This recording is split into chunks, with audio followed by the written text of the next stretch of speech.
अमित जी कह रहे हैं, मुझे लगता है कि सरकार अगर बनाई थी तो सरकार चलाई क्यों नहीं? क्योंकि अगर सरकार बनी थी तो जनता के द्वारा बनी थी और जनता के हितों की बनी थी। मगर जब जनता के हितों को आपने पूरा नहीं किया, 2 लाख तक का कर्ज माफी का वादा आपने किया, वो पूरा नहीं कर पाए। बेरोजगारों को भत्ता देने का आपने वादा किया, वो आप पूरा नहीं कर पाए। व्यापम की फीस 10 साल की आप 2008 से 18 तक की माफ कर देंगे लोगों के छात्रों की, वो आप माफ नहीं कर पाए। आपने कौन सा ऐसा काम हित में करा? और जब आप वो काम नहीं कर पाए तो आपकी जवाबदारी बन गई, आपके जो चुने हुए जनप्रतिनिधि आए थे उनकी जवाबदारी बन गई कि वो जनता को जवाब दें। मगर जब जनता की सरकार को आप वल्लभ भवन के 5वें फ्लोर से चलाते रहे तो उसका जवाब आपके चुने हुए जनप्रतिनिधियों ने आपको दे दिया। और आप जिसकी बात कर रहे हैं कि जो समय आने वाला है उस समय में भी आपको जवाब मिलेगा। आप ये तय मान लो कि 26 की 26 सीटें भारतीय जनता पार्टी जीतेगी, तब आपको सही जवाब मिलेगा। और उस जवाब का इंतजार करिए आप।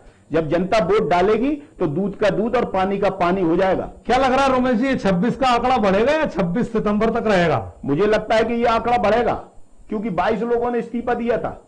2 सीटें, मुझे लगता है 2 सीटें निधन के कारण रिक्त हुई और 2 लोग अभी और आए हैं।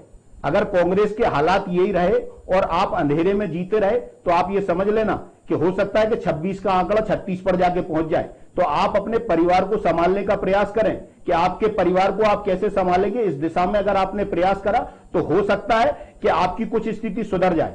और अगर आप इस तरह के ख्याली पुलाव पकाते रहे और लोगों के बारे में ये भ्रम पैदा करते रहे कि ये जनता की सरकार थी, वोट किसको दिया, तब भी आप बहुमत में नहीं आए थे। आप बहुमत से तब भी दूर थे, आप मिलीजुली सरकार ही चला रहे थे। और अब आप तो बहुत दूर पहुंच चुके हैं। इसलिए ऐसा कोई मन में भ्रम मत पालिए कि आने वाली समय में आपकी स्थिति बहुत अच्छी बनने वाली है। आपकी स्थिति दिन प्रतिदिन बिगड़ेगी, मगर आपको स्वीकारना है। और मैं तो ये कहता हूं कि जैसा सुनने में आता है ना कि स्वीकारो और सुधार करो, तो मैं तो आपसे ये कहना चाहूंगा कि आप अपने परिवार में, अपने संगठन में सुधार की आवश्यकता है और उसको करिए। और नहीं तो आप निश्चित रूप से और पीछे चले जाएंगे और जिसकी भरपाई आप कर नहीं पाएंगे। अमित जी, जवाब ने दीजिए। बड़ी जोरदार बात कही है। मुझे हिंदी फिल्म का गाने की एक लाइन याद आ गई,